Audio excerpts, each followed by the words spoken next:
Hi, last time you went to the hospital, did they ask you to sign up for a credit card?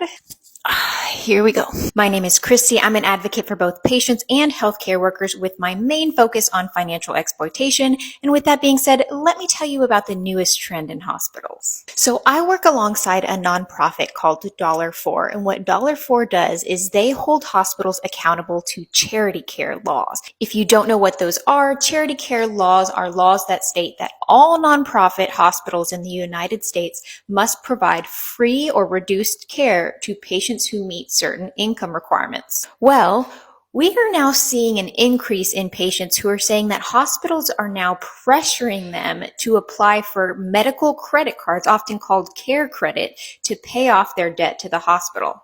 Now, as you can imagine, some of these credit cards have absolutely terrible terms and patients end up in more debt than they were before, but there's also something else going on. Hospitals are using these cards to get around charity care laws. So patients who would normally qualify for free or reduced care are being given these cards and told to use them to pay off their debt. But once patients use these credit cards and pay off their hospital bill, some hospitals are arguing that even if a patient is eligible, they won't apply them for their charity care programs because technically the hospital bill is already paid off. This is leaving patients in debt that they never should have had in the first place. So here's the deal.